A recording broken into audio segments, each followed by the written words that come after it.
Me conta uma coisa, qual foi a pior crise que você já encarou na carreira, que você falou assim, meu Deus, vou quebrar, e depois te superou? Quais tipos de dificuldades que você teve? Seja lá com sócio, Eu acho que a maior dificuldade que eu tive na minha vida foi uma sociedade muito ruim, predadora que eu tive. E... Você sabe que eu também? Foi pior vacilo foi uma sociedade. Foi dramático na minha vida. Assim, um grupo que a cultura era predadora e a cultura era muito diferente da minha, sabe? Porque...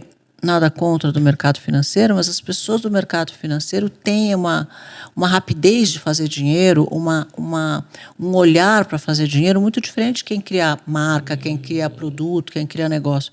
Porque quem cria negócio sabe o tempo que aquilo leva de amadurecimento. Conhece que produto precisa lançar, esperar a pessoa comprar a primeira, a segunda, e quando ela comprou a terceira vez, ela não fidelizou naquele produto. Então, tem um tempo. E, principalmente eu, que sempre inovei em todas as marcas que eu fiz, você também tem o tempo que você tem que explicar como aquele produto. Como é novo, ninguém conhece, você tem que explicar. E eu lancei uma nova categoria. Que era a atual empresa? Que é o Biotin, que é o primeiro produto de colágeno do mundo. Então eu falava para as pessoas comerem colágeno. E quando eu comecei a falar isso, saiu numa revista que eu tinha enlouquecido e que eu estava fazendo as mulheres comerem creme. Porque ninguém conseguia entender o que era aquilo. Eu lancei em 2000, eu fiz esse produto em 2008, 2009, eu lancei em 2010. Quando, até 2015, as pessoas falaram que eu era louca. Isso só foi realmente acalmar um pouco em 2015, quando saiu um primeiro artigo científico numa revista americana de dermatologia, dizendo que colágeno funcionava. Agora, eu ganhei 27 prêmios de inovação. Ganhei a bebida mais inovadora do ano nos Estados Unidos em 2010, quando eu lancei. Eu ganhei a bebida mais inovadora do ano na Europa. Eu ganhei, sim, prêmio no mundo inteiro pela criação da categoria. E, realmente, hoje é uma categoria de mais de 80 bilhões de dólares no mundo. Então, é uma categoria que se estabeleceu e tal. Mas, naquela época, ninguém sabia do que se tratava. Então, você precisava... lançar, trabalhar, vender, explicar, mostrar, educar, etc. E esse processo leva um tempo. E eu tive muito problema. Nossa Senhora, eu tive muito problema. Porque chegou um momento que ali ninguém acreditava no que eu estava fazendo.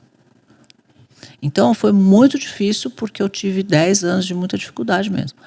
Mas, no final, eu comprei a empresa, tive uma briga societária tremenda para conseguir comprar essa empresa de volta. Você ficou com ela de volta? Consegui comprar de volta e... Não, sofri o pão que já amassou. Eu, graças a Deus, eu não quebrei, porque eu tinha dinheiro das todas as marcas que eu tinha vendido e o dinheiro que eu tinha construído na minha vida. Mas, então, quebrar não ia quebrar. Uma vez eles puseram o dedo no meu nariz e falaram assim, eu vou te quebrar. Eu falei, não vai não. Não vai não. Então, foi muito difícil. Acho que é um mercado muito machista também. Então, tem um pouco de preconceito com mulher nesse mercado financeiro.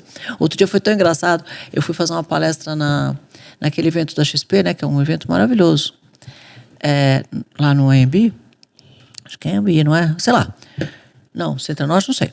Um lugar grande, gigantesco. Aí, eu fui lá fazer a palestra. Eu falei, vou até o toalete, tá? Gente, vou no banheiro, daqui a pouco eu volto. Aí eu tô indo pro toalete, tô vendo um monte de homem enfileirado, né? E eu indo pro banheiro, aquele monte de cara enfileirado. Falei, que esses homens estão com essa fila, indo pra onde, né? E eu indo. Quando chegou na porta do banheiro das mulheres, eu entrei. Fui no banheiro e entrei. E aquela fila, aí que eu vi que aquela fila de homens eram todos para ir no banheiro masculino. Aí quando eu voltei, eu falei para esse meu amigo Bruno, né? Que é o Bruno Hora, que é um cara maravilhoso. Aí eu falei para ele, Bruno, primeira vez na vida que eu vejo o banheiro de homem lotado e o banheiro de mulher vazio. Ele falou, é claro, esse evento aqui, 98% das pessoas são homens. Por isso que o banheiro de homem é assim cheio. Eu falei, pelo amor de Deus, nunca vi isso na vida. Então, para você ter ideia de quanto esse mercado ainda é masculino. Então, acho que isso foi um problema mesmo, um pouco dificuldade mesmo de entender o conceito, de entender a ideia, de entender o que eu estava fazendo. Mas, para mim, foi muito difícil. Mas hoje eu olho para trás e falo assim, esses caras perderam um negócio de um bi, né? Porque nós somos o primeiro do mundo. Você falou, então, um dos maiores erros que te fez sofrer foi a sociedade. Eu acho que eu sempre dou essa dica para quem quer procurar um investidor. O investidor, quem escolhe é o empreendedor. Total. Ele tem que escolher um cara que seja estratégico ou um cara... Depende do que ele está procurando. Se ele quer um cara que toque o negócio para ele fala, eu preciso que você toque para mim, eu vou deitar aqui atrás do carro, você vai tocar o carro aí, quando chegar lá você me acorda, estou aqui atrás dormindo. Ou falar, olha, eu toco, você vai dormindo aí atrás, quando chegar lá eu te dou 20% do ganho lá do teu dinheiro e até logo. Ou então, tá bom, você está aqui do lado, vamos dirigir junto. Mas como é que vamos? Todo mundo vira para a direita, agora todo mundo vira para a esquerda, porque não dá um para virar a direção para um lado, outro para o outro. Porque aí dá muito desentendimento. Então, eu acho que o empreendedor tem que buscar um investidor que seja um cara que esteja alinhado com ele, principalmente na cultura e no que ele precisa. Eu tenho uma concepção seguinte, todo mundo tem um monte de gente que fala mal do casamento, né? Eu falo que sociedade é pior.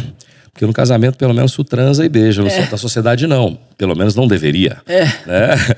E aí, quando se ferra, eu falei com você ali, né? Que eu tenho uma briga lá até hoje de uma parceria em 2016 com um cara que foi mais ou menos a mesma coisa. Só que no caso dele, faltou um pouco de honra. Porque ele fez uma promessa de fazer um aporte e ele não fez. Para mim também não. Eles fizeram um pedaço, não fizeram. Exatamente. Eles fizeram... Tinha um contrato de assinatura que eles tinham que fazer de aporte, eles não fizeram. Exatamente. E eu fui adiantando esse aporte do meu lado, porque a empresa não podia parar. Nós estamos com dificuldade, estamos com problema, estamos com não sei o quê. E não fizeram a parte deles. E eu fiquei, no final, a briga foi por causa disso, porque eu queria que eles me pagassem o dinheiro que eles estavam me devendo. Foi uma guerra. E aí, hoje, né, Lázaro, eu acho que engenheiro de obra feita, né, é maravilhoso. Se eu pudesse ter a experiência que eu tenho hoje, naquela época, eu nem teria brigado, sabia? Porque os 3 anos e pouco que eu fiquei parada sem faturar, me custaram muito. Exatamente. Porque o que aconteceu nesses anos, a hora que eu parei, porque o produto já estava escalando muito na época. Eu já estava vendendo fora, a gente já era a água oficial do London Fashion Week, a gente já estava em tudo quanto é lugar, eu tinha 18 mil pontos de venda, o negócio estava bombando. E a hora que eu parei, eu não pude faturar nenhum produto durante 3 anos e 8 meses. A empresa parou na briga. Isso é uma merda. Nessa época foram que começaram a entrar as marcas me copiando. Deixa eu falar uma coisa aqui, olha aqui pra você ver o negócio. Eu tenho um grande amigo que chama Sérgio Pedreiro. Conheci esse cara num deal de um M&A que a gente estava fazendo junto, ele do outro lado da mesa e eu do lado de cá, e a gente ficou amigo. E uma vez eu estava numa disputa com um banco disso. Ele falou, irmão, deixa eu te falar uma coisa. O banco, essa energia que ele vai gastar para brigar com você não é nada para ele. Não é nada para eles. Agora, a sua é muito. Não, eles até se divertem, eu acho, de te ferrar. A sua é muito, entendeu? É você brigando com esse cara gigante. Faz uma coisa, meu irmão. Toma esse prejuízo, foca na sua energia... E que você vai dar melhor. Precisava ter contado esse teu amigo antes disso. E é engraçado porque eu fui fazer a nossa discussão foi para numa câmara de arbitragem que eu nunca tinha ido, né? Uma câmara de arbitragem na vida, eu tenho poucas brigas, graças a Deus. E aí, nessa câmara de arbitragem, o advogado, da parte deles, né? Era muito engraçado porque tinha eu e um cara aqui, do lado de cá e do lado de lá. Tinha 5 advogados de uma empresa, 5 da outra, 5 de outro advogado contratado, mais 5. Juro por Deus, eram 20 caras, os 3 árbitros que eram homens, 3 caras. E você mais um? E eu e mais um carinha aqui, né? Porque nem advogado você consegue contratar contra esses caras, né? É uma coisa toda errada. Mas o advogado da outra parte, ele não queria só me humilhar ali, ele queria tirar sarro da minha cara. Ele falava, você enganou o meu cliente, vendendo um negócio que não funciona, fazendo uma coisa que não existe, vendendo um produto que não funciona. E eu pensava, quem é esse cara? E ele você não tem ideia essas coisas que eu ouvi o cara falar. E o que ele queria ali era me desestabilizar, né? Me desestabilizar.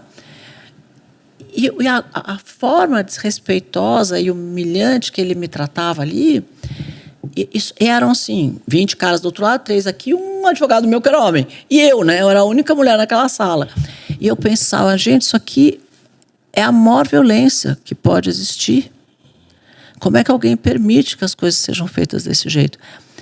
E ali, era louco, porque o meu árbitro, ele não olhava no meu olho. Porque a arbitragem tem um árbitro que é seu, né? Um que é o presidente lá, que não é de ninguém, e um que é deles.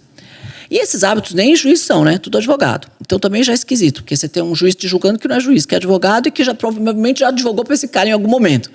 Então é tudo esquisito. O poder econômico, neste momento, é um troço. Vale, os caras ali compram todo mundo. Não que compram de fazer sacanagem de comprar, não é isso que eu estou querendo dizer, de forma nenhuma. Só a presença.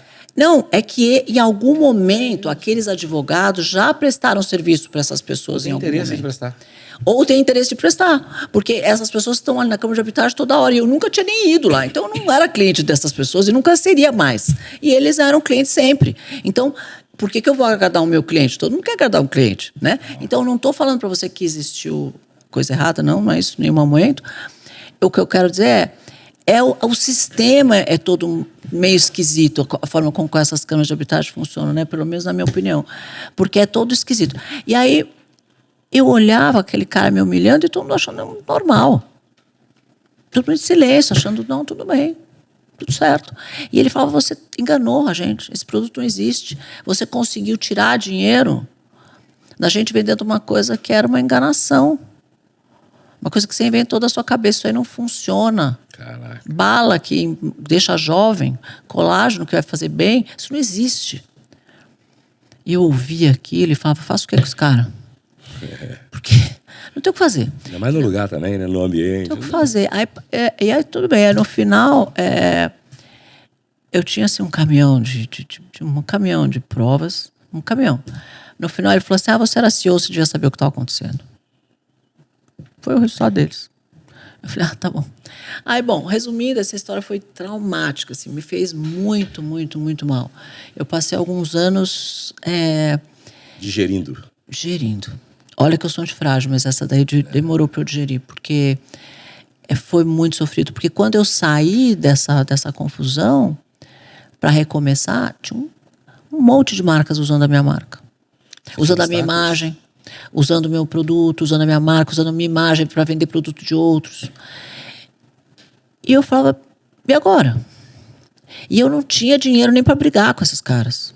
Então eu fui entrar com processo contra essas marcas alguns anos depois, porque eu não tinha nem eu não tinha nem força para começar outro processo jurídico, entende? Então foi de um desgaste assim que eu vivi. Nossa, que eu vou te falar. A minha vida, as coisas deram sempre muito certo. Eu sempre falo que a sorte sempre me encontrou, né? Mas sempre me encontrou trabalhando bastante. Ela nunca me encontrou fazendo nada em casa.